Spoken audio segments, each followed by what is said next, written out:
We're told to be kind, to be patient, to always give others the benefit of the doubt.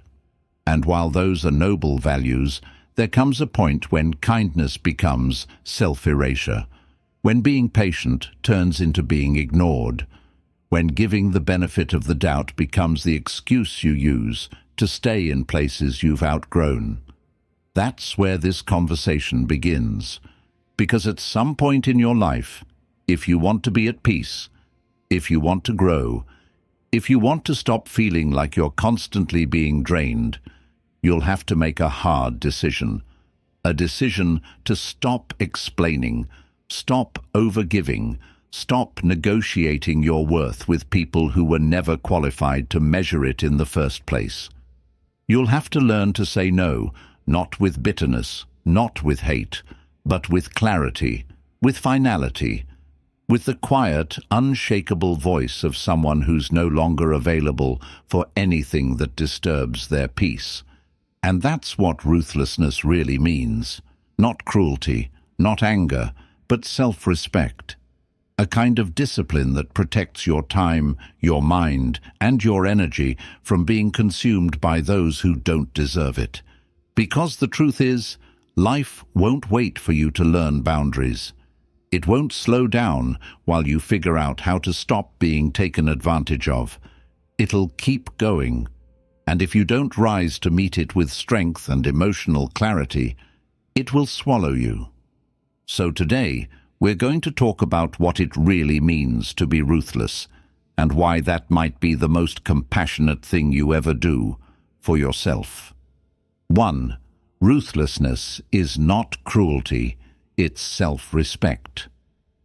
You don't owe anyone the version of you that allows them to overstep, manipulate, or take more than they give. That version, the one that bends just to keep the peace, was never the real you. It was the survival mode version, the version trained to please in order to avoid conflict, the one taught to shrink so others could feel tall. But here's the truth. Protecting your peace will often look like cruelty to people who benefited from your lack of it. We've been conditioned to equate silence with aggression, boundaries with selfishness, and walking away with betrayal. But the reality is far simpler. Sometimes, the most powerful thing you can do is step back, not to hurt others, but to stop hurting yourself. You're not a villain for saying enough. You're not wrong for choosing your own well-being. And you're definitely not cruel for refusing to be drained just to keep someone else comfortable. Self-respect isn't loud. It doesn't seek permission. It doesn't explain itself over and over. It simply draws the line and means it. And when that happens, people who were never used to hearing you say no will call you ruthless. Let them. Because when you stop overextending, stop over-apologizing, and stop trying to win people who never truly valued you, that's not cruelty, that's healing. It's the kind of inner shift that transforms the way you show up in every part of your life. You begin to choose calm over chaos, distance over drama, and self-worth over pleasing everyone else. That's what it means to become someone who no longer negotiates their value, someone who knows that being whole is more important than being liked. So if you've ever been made to feel guilty for drawing a boundary, remind yourself of this. You are not cruel for protecting your peace. You are not heartless for walking away from what depletes you. You are finally giving yourself the respect you spent years trying to earn from people who couldn't see your worth. And that is what ruthlessness really is. Not destruction, but protection. 2. Stop overgiving. No one is entitled to your energy. There's a quiet kind of exhaustion that comes from constantly being the one who shows up, checks in, makes the plans, forgives too soon, and gives too much. It's the weariness of always holding space for people who never think to do the same for you. And the worst part is, You begin to believe that this is just who you are, that your role is to be the giver, that it's noble to be endlessly available even when it's draining your spirit. But here's what no one tells you: overgiving is not generosity. It's self-abandonment in disguise. True generosity flows from overflow, not from depletion. When you give out of guilt, fear, or the hope that someone will finally see your worth, it stops being a gift. It becomes a transaction you never agreed to, one where the return is always disappointment. And the longer you stay in that pattern, the more invisible you become, not because others can't see you, but because you've placed yourself in the background so many times, you've forgotten what it feels like to stand in the center of your own life. There's a reason the Stoics placed such value on guarding your inner life. Because your attention, your emotional presence, and your energy, they are sacred. And the people around you should treat them that way. You don't need to explain your exhaustion. You don't need to apologize for needing space. If someone is constantly taking from you without replenishing, without acknowledging, without even noticing, then you're not in a relationship. You're in a performance. And the role you're playing, the caretaker, the fixer, the peacemaker, it will destroy you if you don't walk off that stage. So stop believing that your worth is measured by how much you endure for others. Stop confusing being needed with being loved. Your job is not to carry what others refuse to hold themselves. And if they leave when you stop overgiving, they were never truly there for you, only for what you provided. You are allowed to pull back. You are allowed to choose yourself, not in a selfish way, but in a self-respecting one. Because when you stop overgiving, you start healing. You start reclaiming your energy, your time, your voice. And that's when real relationships, the kind built on mutual presence, not silent sacrifice, begin to form. So ask yourself, who takes without noticing? Who leaves you tired instead of inspired? And most importantly, who would remain if you stopped overgiving? 3. Draw your boundaries like the ocean draws its shores. The ocean doesn't explain where it ends. It doesn't announce its retreat or apologize for the tide. It simply knows where to stop, and that knowing shapes everything around it. That's what a boundary should be. Not a wall built in anger, not a weapon to punish, but a calm, deliberate line that says, "This is where I end. This is where you begin." But for many of us, boundaries feel heavy, awkward, even cruel, because we've been raised to equate love with sacrifice, connection with availability, and kindness with compliance. We're taught that being nice means always being open, always saying yes, always making room. But that kind of openness without balance becomes an invitation for people to take without giving, to expect your presence without offering their respect. A true boundary is not about pushing people away. It's about teaching them how to stay. It's about clarity, not conflict. It's about letting others know what honors you and what doesn't. Because when someone crosses a boundary, they're not just violating space. They're testing your self-worth.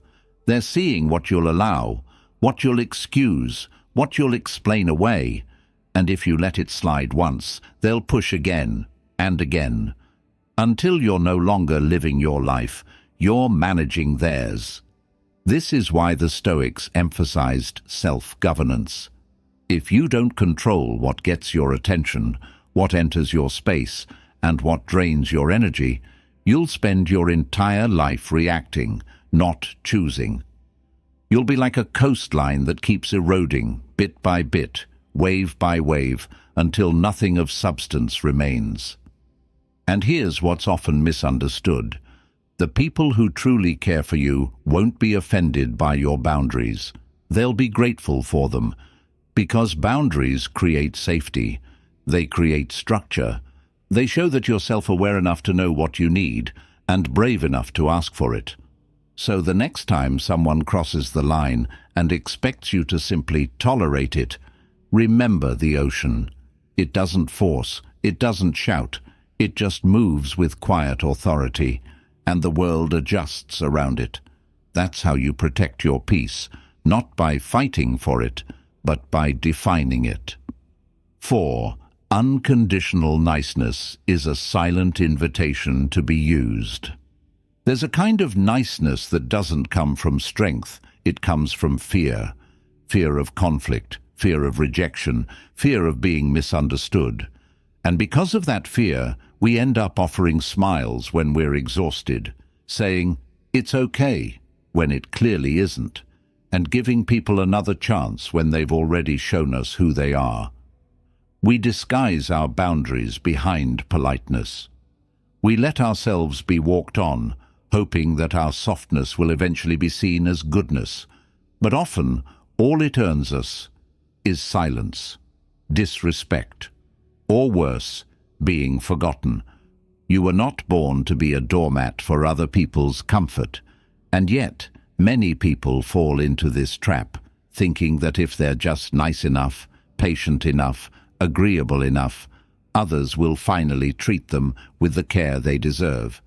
But that's not how it works, because when your kindness is unconditional, but your standards are invisible, what you teach others is that your needs don't matter, that your time isn't valuable, that your voice can be ignored. The truth is, boundaries are not the opposite of kindness, they are the foundation of it. Without them, your kindness becomes noise. It becomes background music in someone else's life, pleasant but forgettable. And no one remembers the song that always plays. They remember the one that surprises them, the one that demands attention, the one that has presence. Stoic philosophy teaches us to live with intention, not just action for the sake of approval.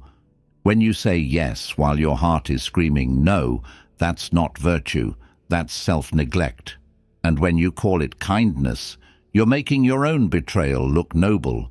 You don't need to be cruel to protect yourself, but you do need to be clear, because the more silent you are about your limits, the louder the world becomes in disrespecting them. People will assume you're okay with whatever you don't challenge. And the longer you let that happen, the more invisible you become, to them and to yourself. This doesn't mean becoming cold. It means becoming real. It means letting your no carry as much weight as your yes. It means giving your kindness to those who value it, not those who expect it as a guarantee. So here's the challenge. Don't confuse being liked with being safe. Sometimes the most dangerous thing you can do to yourself is be endlessly nice. Be honest. Be kind. But be someone who knows where kindness ends and self-respect begins. 5. Self-sacrifice isn't always noble. Sometimes it's fear in disguise. There's a dangerous myth we're taught, that the more you give up for others, the more valuable you become. That love means putting yourself last. That being good means being selfless to the point of exhaustion. But not all sacrifice is noble.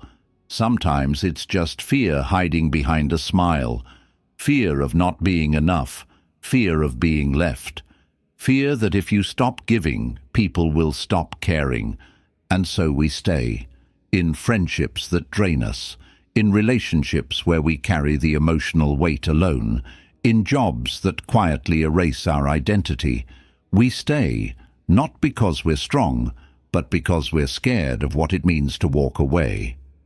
We tell ourselves we're being mature, loyal, compassionate. But deep down, we know the truth. We're afraid. Afraid that if we put ourselves first, we'll lose everything. But ask yourself, what are you really losing when you keep sacrificing your own needs for others? Your peace, your health, your identity. Because over time, those little sacrifices pile up. And eventually, you wake up and realize that you've built a life around pleasing people who wouldn't flinch if you disappeared. That's not love. That's survival. And you weren't born just to survive. The Stoics remind us, live in accordance with nature, and your nature is not to constantly pour from an empty cup. It's to live with reason, with clarity, with intention. You can still love others and love yourself. You can still care deeply and protect your boundaries. These things are not opposites, they're partners. You don't become more worthy by disappearing into someone else's life. You become worthy by showing up fully in your own. So the next time you feel the urge to give, pause. Ask yourself, am I giving from a place of love or from a place of fear? Am I acting out of integrity or insecurity? And most importantly, would I still do this if I believed my worth didn't depend on it? Courage isn't always loud. Sometimes it's the quiet refusal to betray yourself again. It's the moment you say no, not because you don't care, but because you finally do. About yourself, about your limits, about the life you're building. Self-sacrifice can be beautiful when it's chosen freely, but when it becomes your identity, when it's the only language you know, it stops being love and starts becoming a prison. You're allowed to leave that prison. You're allowed to walk out, lock the door behind you and say, from now on, I choose me. 6. If they waste your time, they don't deserve your presence. Time is the only currency you can't earn back.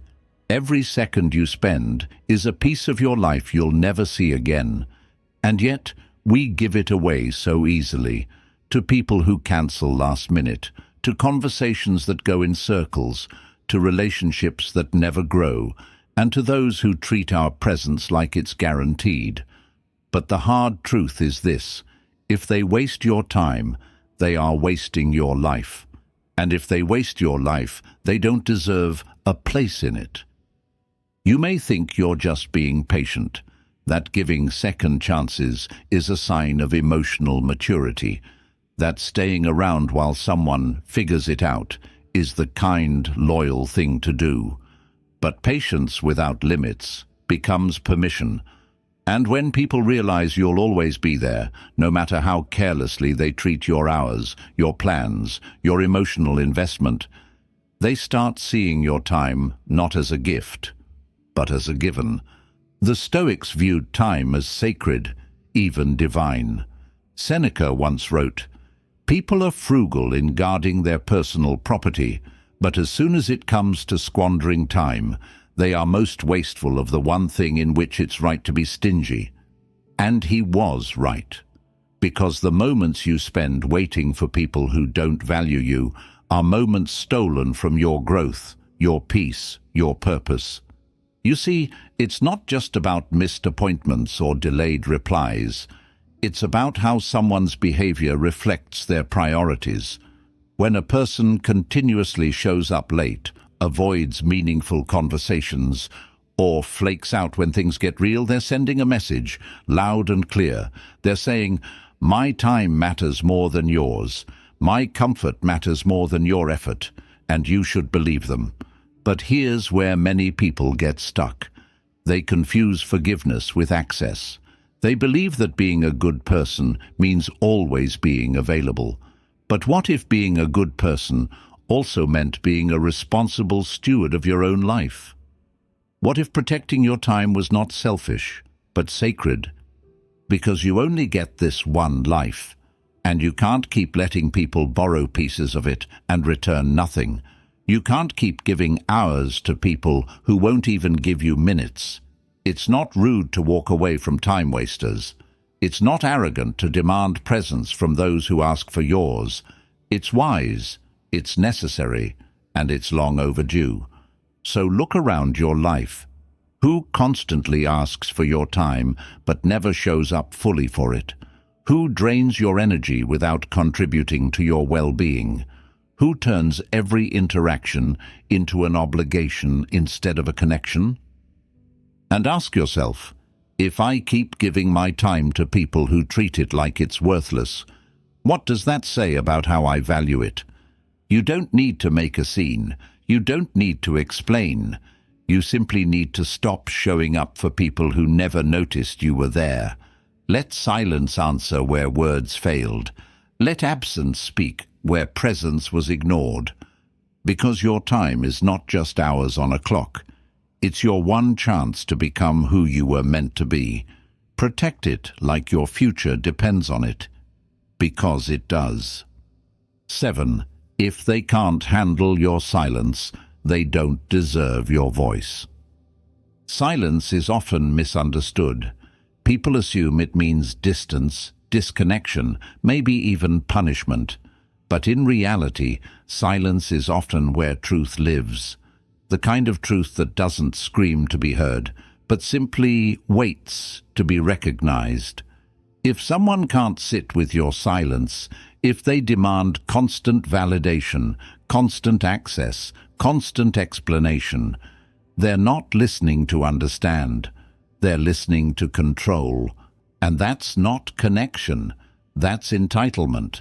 There's a quiet kind of power in not reacting, in choosing not to justify your feelings to someone who never respected them in the first place, in choosing not to chase clarity from people who thrive on confusion.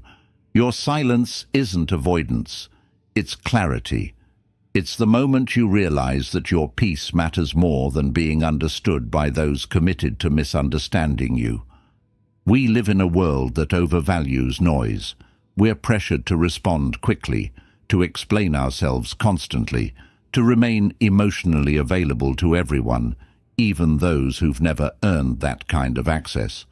But the Stoics taught a different lesson, that stillness is strength, that you are not obligated to speak just because someone else demands a reaction, and you are not unkind for choosing presence over performance. Think about how many times you've tried to explain yourself, only to be met with deflection, defensiveness, or dismissal.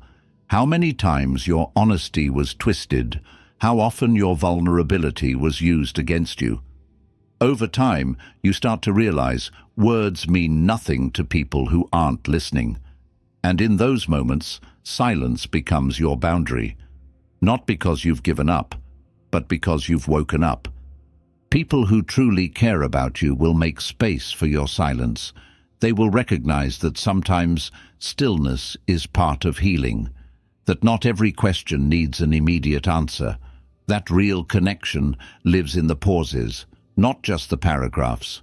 But people who are addicted to control, who only feel powerful when they're pulling emotional strings, they will panic in your silence.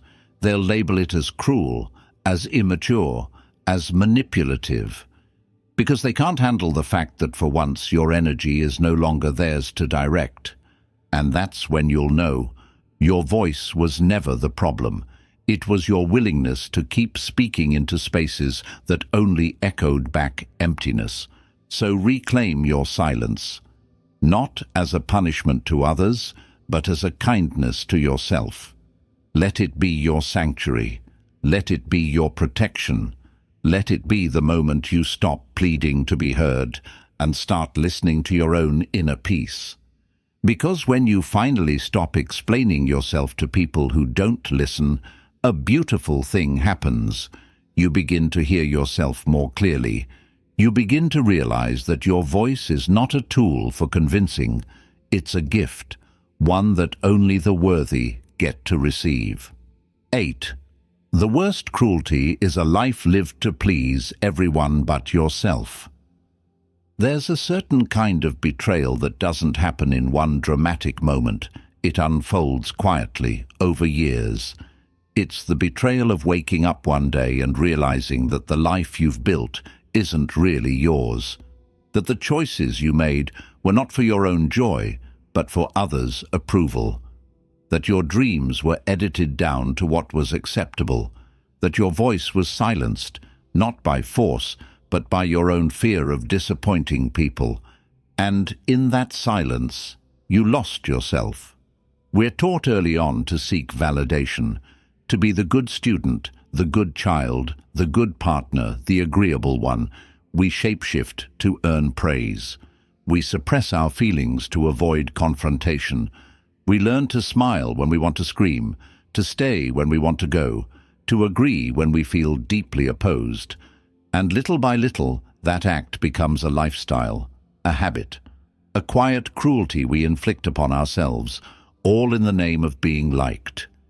But living for others is not living, it's performing, and the cost of that performance is heavy: your truth, your needs, your freedom. The Stoics warned against this. They believed in living in harmony with your nature, and your nature is not to be a mirror for others' expectations. Your nature is to be whole, to act with virtue, not approval, to speak with clarity, not caution. Marcus Aurelius said, "It never ceases to amaze me. We all love ourselves more than other people, but care more about their opinion than our own."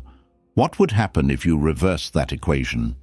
Here's the thing: people's opinions change. Today they want you to be one thing, tomorrow they want you to be another. If you build your life on their shifting standards, you will never stand on solid ground. You'll always be adjusting, apologizing, editing, erasing, until one day you look in the mirror and don't recognize the person staring back. And it's not their fault. It's yours, for handing them the pen and asking them to write your story. But here's the good news: you can take the pen back. You can choose discomfort over regret, honesty over performance, depth over approval. It won't be easy. People will call you selfish, cold, distant. They'll ask what happened to the version of you they liked, the version that made life easier for them. And you'll have to stand there calmly and say, "I stopped living for everyone but myself." Because the truth is, the people who truly love you will want the real you, not the obedient version. They'll want your honesty, your clarity, your full presence. And anyone who only loves the edited version of you never loved you at all. So let this be your turning point, not a rebellion, but a return to your values, your voice, your vision, because the greatest act of self-respect isn't saying yes to others, it's saying yes to yourself. And in doing so, you don't become cruel, you become free. 9. Curate your circle, like your soul depends on it, because it does. You are not just the sum of your thoughts or your habits. You are also the sum of the people you allow into your space, the conversations you engage in, the energies you tolerate, the beliefs you absorb. They all shape you in ways you don't always notice, until one day you wake up carrying thoughts that aren't yours, stress that isn't yours, values that never belonged to you. And by then, it's already cost you time, clarity, and peace. That's why curating your circle isn't just about cutting people off. It's about soul preservation. Every time you allow someone with a negative mindset, a selfish agenda, or a chaotic spirit into your life unchecked, you're not just being open-minded. You're inviting disorder into your mental home. You're allowing someone to rearrange your furniture while you're still trying to figure out where everything belongs. And the damage isn't always loud. Sometimes it's the slow erosion of your ambition, the subtle dimming of your joy, the silent questioning of your self-worth. You don't need a large circle, you need a clear one. Seneca once said, "Associate with people who are likely to improve you, not those who drain you, not those who mock your growth, not those who keep you tethered to the lowest version of yourself because it makes them feel more comfortable." Your soul cannot thrive in a room where you constantly have to shrink to be accepted, and your vision cannot survive in an environment that belittles it. So how do you know who belongs? Pay attention to how you feel after the interaction. Do you feel seen or judged, uplifted or quietly dismissed? Do you leave the conversation with more clarity or more confusion? Your body knows. Your spirit knows. And yet, so often we override that wisdom because we're afraid of being alone. But solitude isn't the enemy. Noise is. And a noisy life, filled with shallow connections and half-hearted friendships, will leave you lonelier than any silence ever could. Curating your circle doesn't mean seeking perfection in others. It means seeking alignment, shared values, mutual respect, emotional presence. It means being intentional with your time and your access, because access to you is a privilege, not a right. If someone brings chaos, let them carry it elsewhere. If someone's version of support feels like control, let them go. If someone consistently belittles your dreams, your growth, your transformation, you owe them nothing but distance. You're not arrogant for walking away. You're not cold for being selective. You're being responsible with your energy, your potential, your life. So treat your circle like a sacred garden.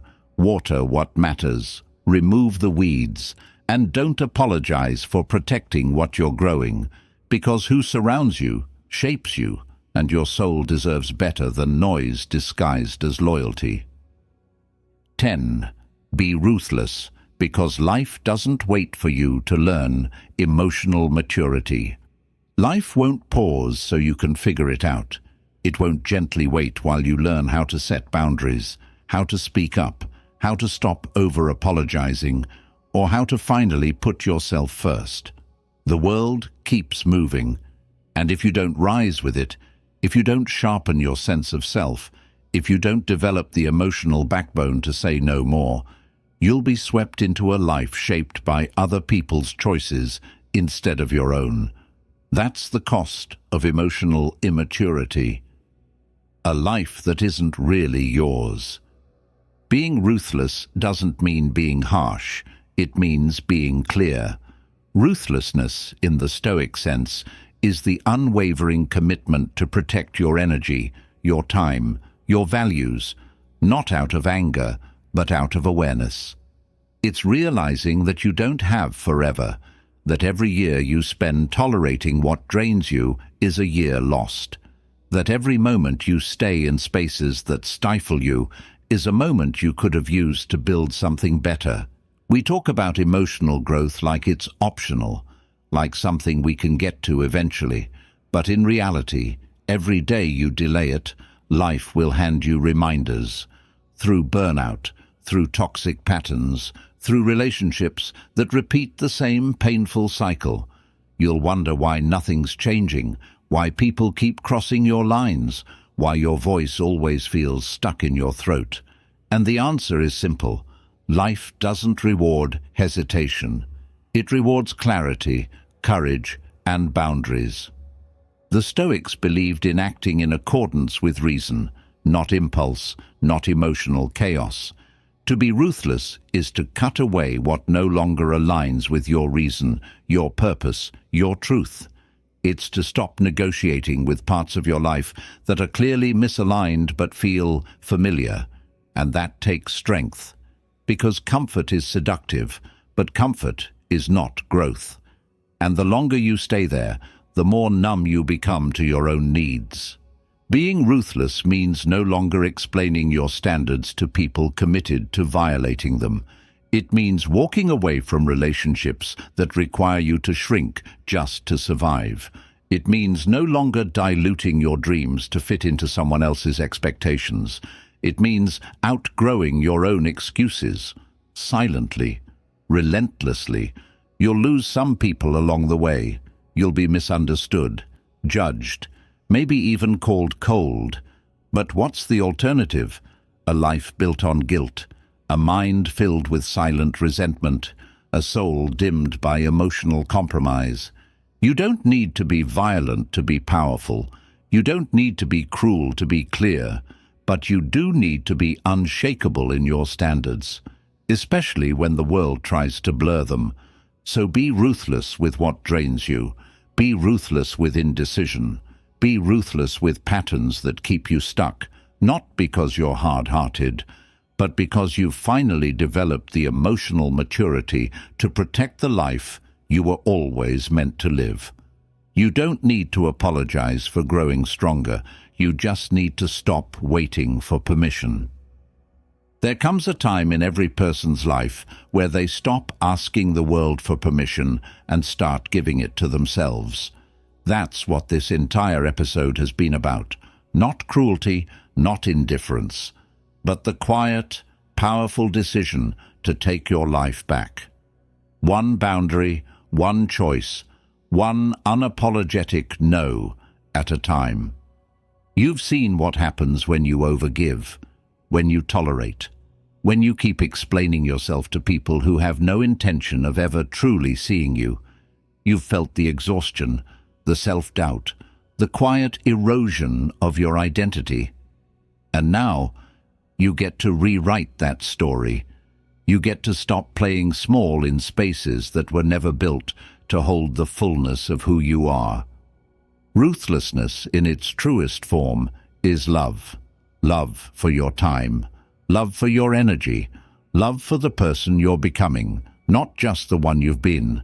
It's clarity without cruelty. It's walking away without resentment.